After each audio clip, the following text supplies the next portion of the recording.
அன்பார்ந்த பெரியோர்களே, தாய்மார்களே, all the eminent dignitaries present in the post-lunch session, which is generally called the graveyard session.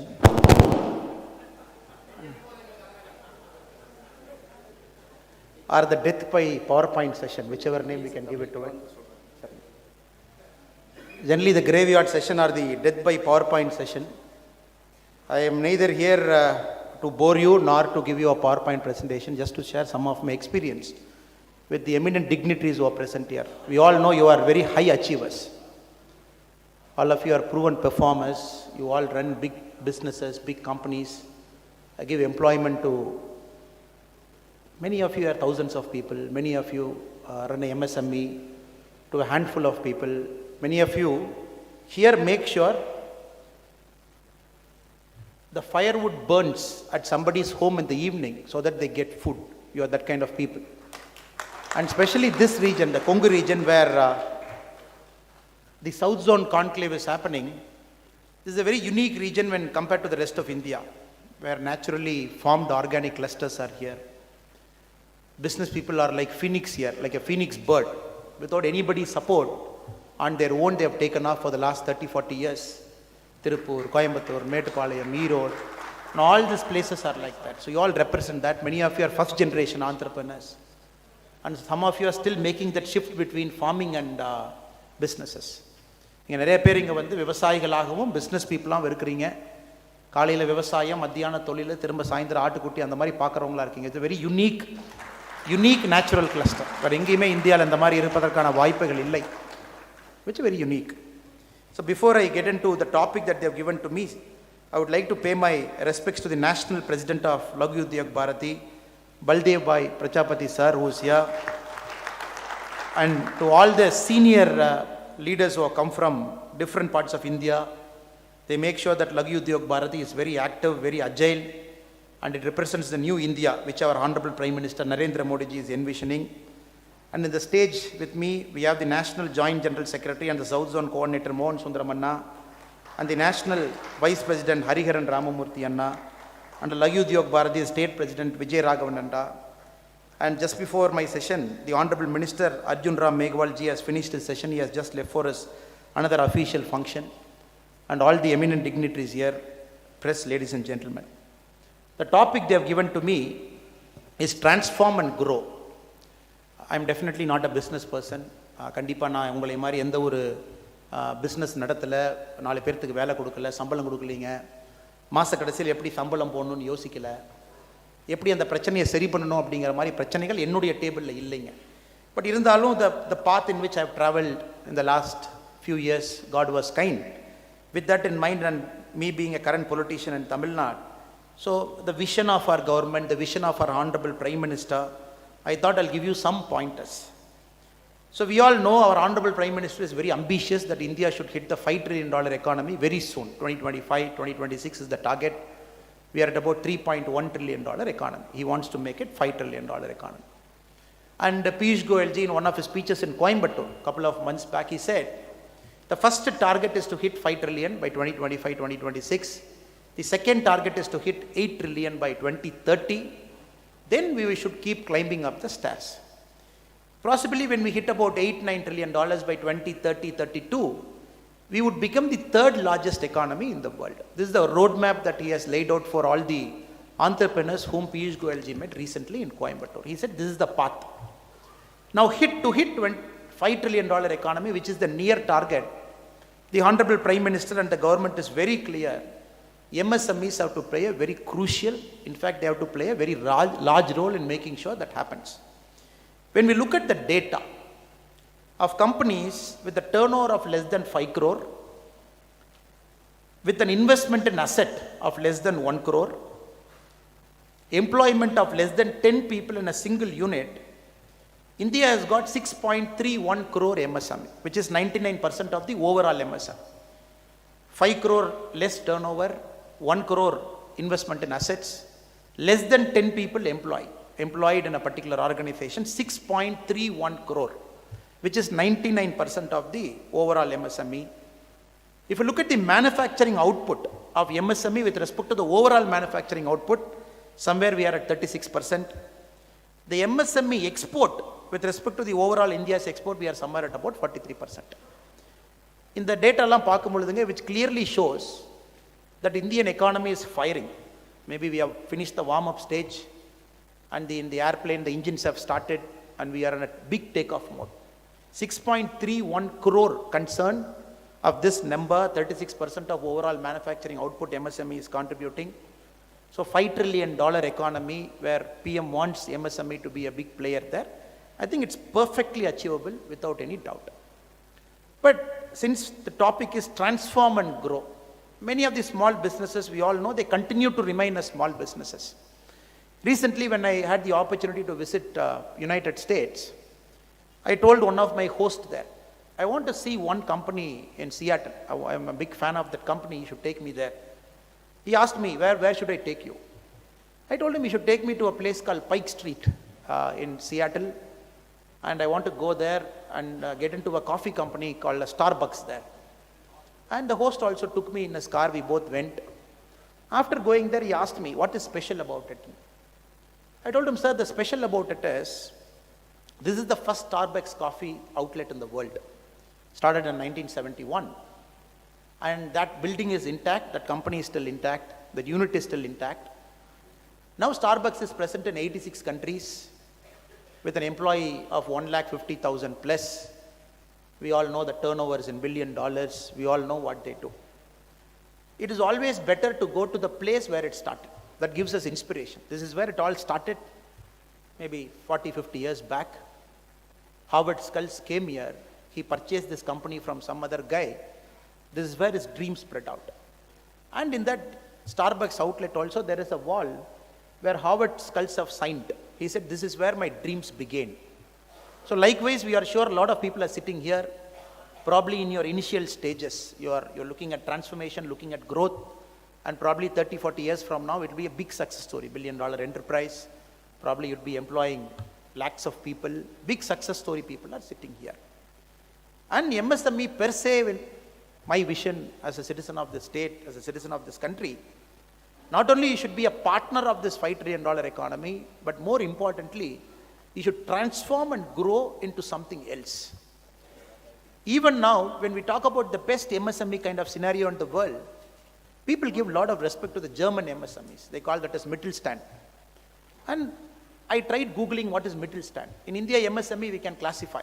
Below 5 crore, below 10 crore, below 15 crore. This is the number. You are micro, you are small, you are medium. MSME we can classify. But there is no classification for a Mittelstand. The German concept of MSME, there is no classification in terms of number. Colloquially, they say a Mittelstand has got the following quality. It is a first generation business, a family oriented entrepreneurial business, and more important quality for a Mittelstand is the employer has got a mutual understanding to kickstart this business to a different growth orbit. Fourth, fiercely independent. Fifth, fiercely nationalistic. These are the qualities that makes up Mittelstand. So Mittelstand, German has got many companies which call themselves as a Mittelstand. For example, Robert Bosch. It doesn't call itself as a corporate company. Robert Bosch, even today, it calls itself as a Mittelstand company.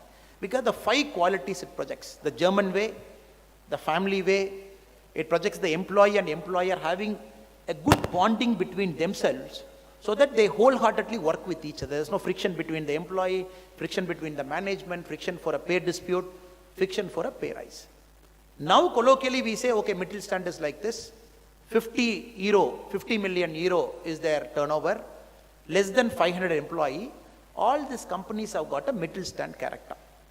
Somehow I believe in the next 5-10 years down the line, the MSME's word would give a way to some other brand name. I'm very sure about it. Right now we are calling as MSME, which is a combination of some English words, which is a combination of some economical terms. Micro is this, medium is this, small is this. But I'm very sure in 5-10 years down the line, when some college kids comes out of an engineering college, for him the first passion is to start a company. In Coimbatore, in Tirupur, since we are here, the first passion is to start a company, to be an employer, not to be employed in some distant company. He wants to chase that dollars or something in Bangalore or Hyderabad or different parts of India. but homegrown enterprise, linked to the soil, linked to the area, linked to the modes and facilities of production. From there, create something that reflects value in where that company is located. Mittelstand does it. So my hope and prayer for the next level of transformation, maybe the first point I wanted to convey is, we should become very fiercely nationalistic, very fiercely nationalistic. Yes, exports we are doing, 43% of India's export MSME is doing, fantastic. But that is why Modi ji has slowly brought this Make in India. To get that product inside, to get that brand inside, so that we show this is the Indian way and the Indian brand. I think this is very important in our transformational journey, because the price tag of made in India, everybody is looking at it now. So this needs a lot of rethinking of how we do a business. Starbucks, again, if I go back to it, what interested me to a company like Starbucks is, that company is the only company in the world right now where a college-going kid wants to work as a barista for 3 years. He wants to go back to a college. Starbucks takes care of your education. That is the only company. You can study, again come back, or maybe you can go out and do something. Or every single coffee they source is ethically sourced, branded. Ethiopia, it is not a blood coffee, civil war or strife or some fight. They go there, they do a market arbitrage pricing. They go and do an arbitrage thing and get a coffee at a lesser rate. It is all ethically 100% sourced from Kenya, Ethiopia and different parts of the world. So they maintain a certain quality to show this is the Starbucks way. And proudly American, proudly localized. Wherever they go, they want to do it. So my vision for the first level of transformation is, our MSMEs have to be proudly Indian. It has to be proudly Indian, and it has to be proudly global. இதை அடையணுங்கிறது என்னுடைய கருத்துங்க. ஏன்னா ஆத்மநிர்பார் பாரதனுடைய மிக முக்கியமான நோக்கங்க. Tamil English கலந்து பேசுங்க. ஆத்மநிர்பார் பாரதனுடைய மிக முக்கியமான நோக்கம், to make it proudly Indian, so that our product goes everywhere, people buy it, people take a lot of value from it. I was told from morning, a lot of wonderful speakers have come, amazing people. Somebody who has created the Vande Bharat for us, Grove Fugal chairman, Vembuji is here, who creates a company that is ethically great, maintains it small, maintains it agile, competes with some of the best global brands in the world. You got some of the eminent speakers who are sitting here. But all those people, when we look at the character, even Vande Bharat train, we are very proud about what he has achieved. But very importantly, it is all indigenized, 100% except the train's wheel, which has got a peculiar alloy property which is coming from Ukraine and Russia, I was told. Otherwise, every single thing is 100% indigenized.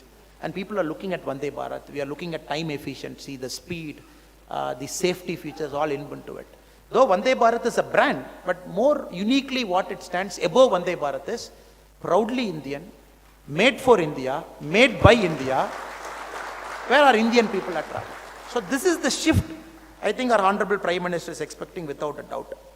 And that is why when the COVID happened, 2018, 19, 2019, 2021, was a very tough year for a lot of you. The Emergency Credit Line Guarantee Scheme, ECLGS, if you look at the number of MSMEs that have got benefited in ECLGS, the data shows it is 1.36 crore MSMEs. They have availed collateral-free loans amounting to $2.32 trillion. The country as a whole, it has chosen to invest that money into an MSME at a tough time when we wanted ventilators, when we wanted oxygen cylinders, when we wanted extra bed, when we wanted to create that additional supply something. But still the country, we as a nation, is decided to put that 2.32 trillion rupee into an MSME so that when this company is struggling and you handle them next 5-10 years down the line, they all grow into big business. It's a country's choice. It is not that country should have given, not necessarily because somebody is dying. Somebody is dying in COVID. Somebody is dying without a hospital bed. Somebody is dying without an oxygen. Somebody wants this, somebody wants that. The government has chosen, the money will go there for saving.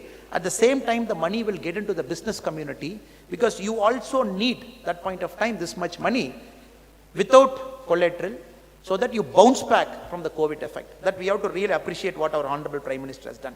More interestingly, if you look at the overall NPA of our country, it stands at 5.9%. If you take a big banking company, the loans they have given outstanding, the NPA pending is 5.9. But the beauty of it is, The Mudra loans, which our Honorable Prime Minister has been emphasizing again and again, and Tamil Nadu stands as number one in terms of availing the Mudra loan. The NPA of a Mudra loan is 3.17%. Just look at the difference. The big corporate companies, the NPA is at 5.9, Mudras are at 3.17, which clearly shows small companies more bonded, more like a family culture. There is no great difference between the owner and the laborer and the employee who is there. They treat everybody as a family, they are together, so that everybody work for a common cause. There is a clearly 2.7 percentage point difference, which is lesser than the total NPA of the country, which is an amazing statistic. Maybe the second vision I would have for transform and growth is, can we build a company which is ethically ramrod correct? We all know in India it's very tough to do a business, sir. That as a politician, we keep seeing what is happening. The cost of doing business in a state like Tamil Nadu is very high. There is no single window clearance. And you go and meet somebody, they'll say, square feet yellow kudupa. Then they'll go and say, you go meet this guy, you go that guy, you meet somebody in secretariat. By the time you turn around, you run around and come. 50% of your energy goes into controlling some bureaucrat, controlling some politician, controlling some politician's PA to get that license. We all understand. It is not, Tamil Nadu is no more a state that is very progressive for industrialists. It's a matter of fact, open truth. Because if you look at the numbers per se, the number of startups that got registered in India 2021-2022, Uttar Pradesh has overtaken Tamil Nadu. Uttar Pradesh is a number 2 position, where the number of startups that is registered is more than Tamil Nadu. Tamil Nadu is at number 3. In the last 3 years, Tamil Nadu has shifted 1 position down. The number of direct tax contribution per capita, again if you look at it, Gujarat, Uttar Pradesh, Karnataka are doing much better than Tamil Nadu. There is this famous Tamil Nadu story, the 1980 story, 1990 story. That was a very famous Tamil Nadu story where business people were thriving, the economy was firing, it was growing at 10-11% time. It is no more the case. The state is struggling to attract big investments. Investments are going to Telangana, Gujarat, Bangalore and different places. The state is struggling to attract big investments. The only reason is, if I can be very blunt standing in the stage, it's a concept of corruption, where without doing this much money in paper, in kind, cut money is at 20, cut money is at 25%, sometimes the cut money is at 30%. It is killing new companies which want to start. The new companies get skilled. When you put 30% of your capital into sorting out licenses, sorting out bureaucrats, sorting out ministers, it is gone. Maybe the second challenge for you is, in this environment, how are you going to be ethically correct? How are you not going to take that shortcut so that you can grow the company? Maybe you can manage the political and the business environment. Maybe you can still run that company. So it is a big challenge for you because the youngsters are coming. I met many people during the lunch time. I said, "Enna padikren, anna PhD la padikren, CIT la padikren, GCT la padikren, appa business pandranga. I'm already attached to him. I'm doing an intern. I'm seeing and everything." Now the challenge for those boys is no more moral science lessons in our schools. Alla mudichu pochunga. Enga appa kaalathiliye they have done and dusted with the moral science classes. Maybe my time we had that class 6, class 7, one session we had. These kids don't have moral science lessons also. These kids, the only moral science lesson they have is seeing their father and mother, society, to see how they are performing and learning from them. Now the challenge for these kids and many of you is, in an environment like Tamil Nadu, when you know fully well the market potential is so great, but there is some kind of a political problem, political pressure. Without cut money, nothing happens. How do you still maintain that integrity, still maintain that ramrod honesty? Because I believe great companies cannot take shortcut. Great companies, if they are supposed to be great, shortcuts can take us from 50 crore to 100 crore. Shortcuts can never take us from 100 crore to 500 crore. Like Satyam, one fine day all of us will collapse. It's like one fine day. I still remember Ramlinga Rajuji, in his letter he wrote, the public letter, he said, being the CEO of Satyam is like riding on a tiger. Neither could I slow down the tiger, nor I could get down off the tiger. He said, I'm just riding the tiger and I have an option. I was just going with the flow, cooking the books of account and making sure the company was going.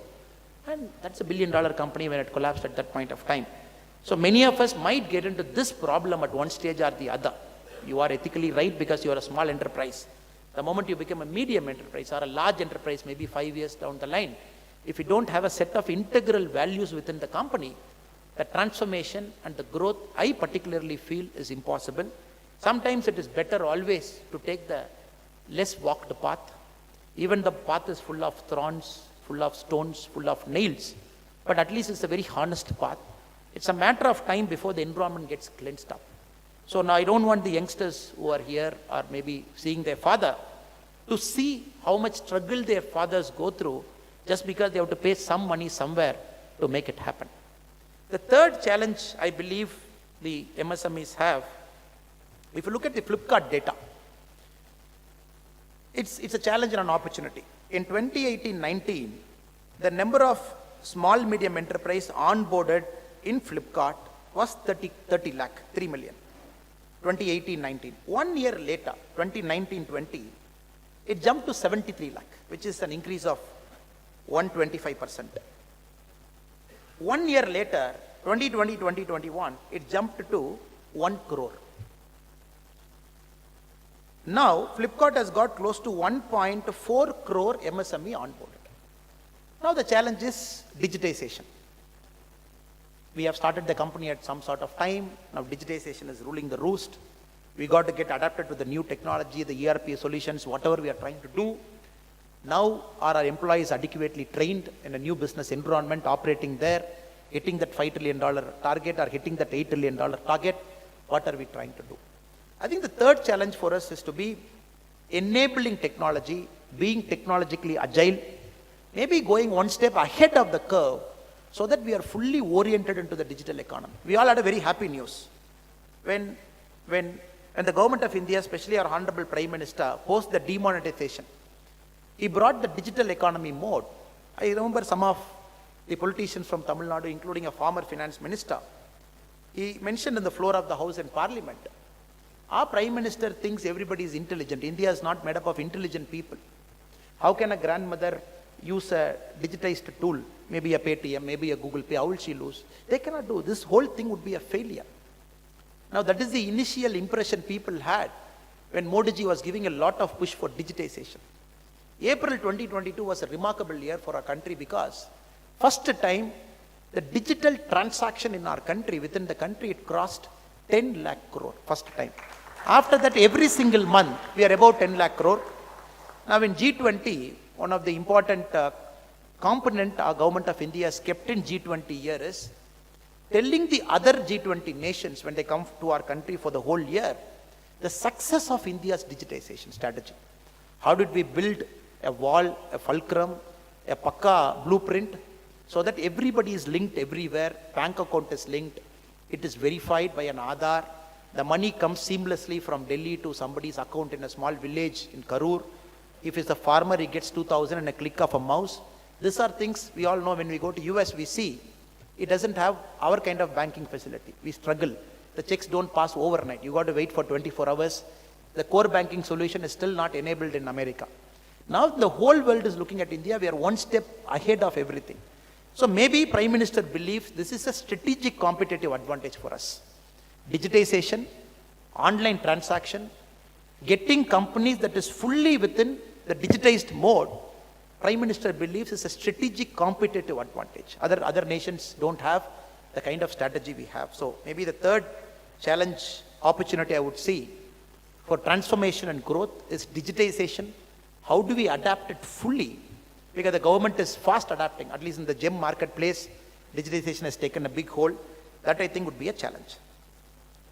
The fourth one I would say, before me I think many speakers would have spoken, the subject experts, is the indigenization we are talking of, indigenization.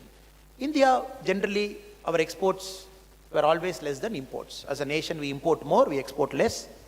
We are trying to break it. This year, our exports have touched $676 billion, 2021-2022, where goods and services were at $417 billion. Service and merchandise, total combined is 676. Merchandise was at 417. Goods, services were at 250. Software exports and other things. First time we have crossed the $400 billion exports in merchandise. Overall, $617 billion. Now, rapidly the Prime Minister believes we got to do a lot of import substitution. Import this product, you substitute. At last count, Defense Ministry alone has given go ahead for 1,276 product import substitution. 1,276 product in Defense Ministry are classified as classic case for import substitution. All those product, next 5 years they have given a plan. They have created a website for that. We can see how much the government intends to purchase. They are giving us a long rope so that we produce internally within our country. Initially it was called as negative import list. Now we call that as a positive indigenization list. That is a big challenge because it's a big opportunity for you also. Rapidly we got to start producing products in our country which were never produced till today. So who takes that risk? Who is going to build that cat? Who is going to fearlessly put that investment? Who is going to put that capital expenditure into it without even thinking twice? Because somehow you believe in India's growth story. India's growth story is believable because we got a stable politics now. We got a stable prime minister. The whole thing we are talking big numbers, we are talking of 5 trillion, we are talking of 8 trillion, sir, is only because the politics is stable. Only because the government is stable. Only because 2 continuous times the government is in a majority. Only because 2024 we are expecting it will come with much more bigger majority. So this will help all gentlemen who are sitting in this room that we got a very stable country. A stable country can only plan. Now 5 years later we are planning. 1,276 products, Ministry of Defense, you manufacture locally, you substitute it, we are up for it. This is a great opportunity for transformation where you take that extra risk. You put that money. We all manufacture a product that was not yet manufactured till now because this is going to be India's century. That is the belief we all have based on the available metric. IMF generally doesn't give a certificate for a country. When India was supposed to grow at 7.1%, IMF made 2 statements within a single statement. They mentioned India as the only bright global hotspot. This is the statement they made. The follow-up statement IMF made is, this is not possible because of luck. This is possible because of policy intervention over the last many years. We have to see the both statements combined. They said not because of luck. Oh, the country has got 135, 139 crore people. It has got the largest middle class in the world. You manufacture any product, put it in the market. There is a Kupusami or Murali or somebody who will go buy that product and your product will sell. IMF didn't mean it. IMF said it is the only hot spot because it is growing at 7.1% for its base. Second, because of the policy intervention that were crafted over some years, Make in India product, Atmanirbhar Bharat, one district, one product. Now if you look at the one district, one product, again states like Tamil Nadu have lost it out. 16 states after the introduction of one district, one product have tripled their exports. 3 times they have increased their exports. 16 states. Andhra, Bihar, Chhattisgarh, Gujarat, Haryana, Himachal, Jharkhand, Karnataka, Madhya Pradesh, Maharashtra, Punjab, Rajasthan, Sikkim, Telangana, Uttar Pradesh, West Bengal. 16 states have tripled the exports of products, one district, one product. They have made each district as a particular export hub for one product. But Tamil Nadu has increased it by 2.1 times, not 3 times. This also we are seeing it. On major potential, we are going more local. And each local product, not only that, each railway station is one railway station, one product, one district, one product. So lot of things as a policy level, the government of India, especially our Honorable Prime Minister has brought it. That is why we are seeing this economy in a firing mode. Nothing has happened by chance. Nothing has happened by chance. You all know you are the most hardworking people there. Because of your hard work, combined with the government's effort, combined with the visionary thinking, combined with the larger platform that you are seeing. So the hope and prayer is, if you look at companies like Reliance, every rupee Reliance generates or an Adani generates or a Tata generates, it is not a rupee for that company. It's a strategic asset for the country. When any disturbance happens to all this kind of companies, the nation gets disturbed. That is why some of the nations, they maintain big corporations. 2.5% of GDP, 3% of GDP, some corporations are 4% of GDP, they take care. So every single penny these companies earn are a national strategic asset. So likewise, every single penny an MSME earns, the MSME earns is the country's productive asset. Only with your 10 rupee, with your 100 rupee, with your 1000 rupee, the leapfrogging can happen. One is a strategic asset. We can weather the global disturbance, we can weather some global tailwinds, some war, 2-3 wars we can weather with the kind of big companies. But without you, the nation's productive asset is lost. So all the crores, more than 6.3 crore MSME situated in different parts of India, employing crores and lakhs of people, you are the India's growth engine. All, maybe from an outside perspective, I would say is, you should attach yourself to India's growth story. You should believe in India's growth story. You should be a big supporter of India's growth story. And you should take risk along with it. You should not play safe. That is my suggestion to you. They say small risk, small aim is a crime. At this point of time, when everything is suiting India, in the next 25 years, when the Honorable Prime Minister called this as Amrita Kalam till 2047, maybe we have US first, we have China second, we have Japan, we have Germany. We have just overtaken England to be the 5th largest economy in the world. We just got 2 more countries to catch up. They are maybe $1 trillion, $2 trillion ahead of us. Once we catch it, we have China and US above. The Prime Minister's ambition for the next 25 years is overtake everybody. Overtake everybody. Overtake everybody. Overtake everybody. 200 years back, we were ruled by East India Company. Now, East India Company is owned by an Indian. We were ruled by British Queen 150 years back. We have overtaken them. Dutch, they came here as trading partners here and there. Now, if you look at Dutch, they are the 19th largest economy in the world. India is 5. We are slowly inching, firing 7%, 8% growth. Very soon we will reach 4. Very soon we will reach 3. So this much potential is there. There is no need to be afraid. A stable government. Gone are the days where every 2 years you will have a prime minister. Every state government is not in a better majority. Anything might collapse. The central government uses 356 at whims and fancy. Every year you will see 2-3 governments collapsing, horse trading happening, some new government coming. Many people say, oh, Modi ji should use 356, Modi ji should use that, Modi ji should use that in Bengal. A lot of people keep commenting, this is happening, that is happening. Modi ji is very silent. Modi ji is very silent because as a common man we all can feel, he is looking at India's growth story as a whole. He wants to do a different kind of politics that is very stable. That is very stable. Not doing politics at a petty level, dismissing governments, pulling government, horse trading government, so that only in a stable environment, people like you will have the risk appetite to take that extra risk. Else you will not take that risk. You will wait for another 2 years, keep your money safe in the bank, make the money to earn that 5% interest or 6% interest, keep quiet. Now these are some of the 2-3 points I thought I should share with you. I'm sure you all know this, you are more intelligent than me, you are on the ground, you run companies, you face risk. You are the person every month at the last few days, you crunch your head to make sure how you get that money to pay a salary, and we are not into that problem. So you make sure it happens. So you have weathered COVID, you are part of India's growth story, and the only hope and prayer is with you in the next 20 years, India will surely achieve the global status which is called Vishwaguru.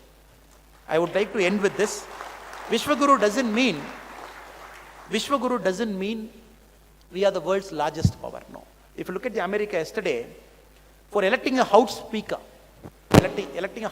in US, yesterday night, if you have followed the American politics, the voting round went 16 times. 16 times they voted to find who is the Speaker of the American Senate, represented House of Congress. 16 times they voted. After 1923, this is the first time the speaker election has gone this many rounds. Late midnight, some Republicans were horse traded, and today New York Times, if you are catching up on the internet, you will see how much drama happened. We all see all the major countries are going through that mode. They are no more stable. The Standard & Poor can give a rating of A plus this, they can give it to big company. No. Germany has got a problem. UK has got a problem. Every country. Now India is the only country, with pride we can say, it is going to be the stablest country in the next 20 years. Stablest country. So this will help you. Second, not to be very lethargic about anybody. Generally in the southern part of India, there is this famous theory that South India is growing faster and North India is not growing and everything. Recently I was in UP. I was walking in the Benares Hindu University campus. There was an economics professor with me. I told him, sir, how is UP doing? He told me, Annamalai, Do you know the famous Napoleon Bonaparte's quote? I said, tell me, sir, what is the quote? He said, allow China to sleep. If China wakes up, the world will tremble. So conveniently, we have allowed China to sleep for 300, 400 years. It woken up and last 100, 150 years, whatever trouble China is able to create, it is creating. He said, UP is like that. Uttar Pradesh is like that. It was sleeping till now. We have woken it up. They have got a stable government. They have got a Yogi ji, 5 years, second 5 years. And he asked me, how many airports you have in Tamil Nadu? I said, sir, we have Chennai, we have Coimbatore, we have Madurai, then we have Toothukudi. Maybe the night landing will come very soon. We are struggling with the night landing. It will come. So that it will also power. Salem we had under the Udan scheme. It is not functioning now. I asked him, how many airports you have? He said, we have 11 functioning airports. Just imagine, or just see, next 5-10 years, the competition is going to be whom and whom. He asked me, what is Tamil Nadu's population? I said, we have 8.5 crores, sir. I asked him, what is UP's population? He said, 24 crore. Then he asked me,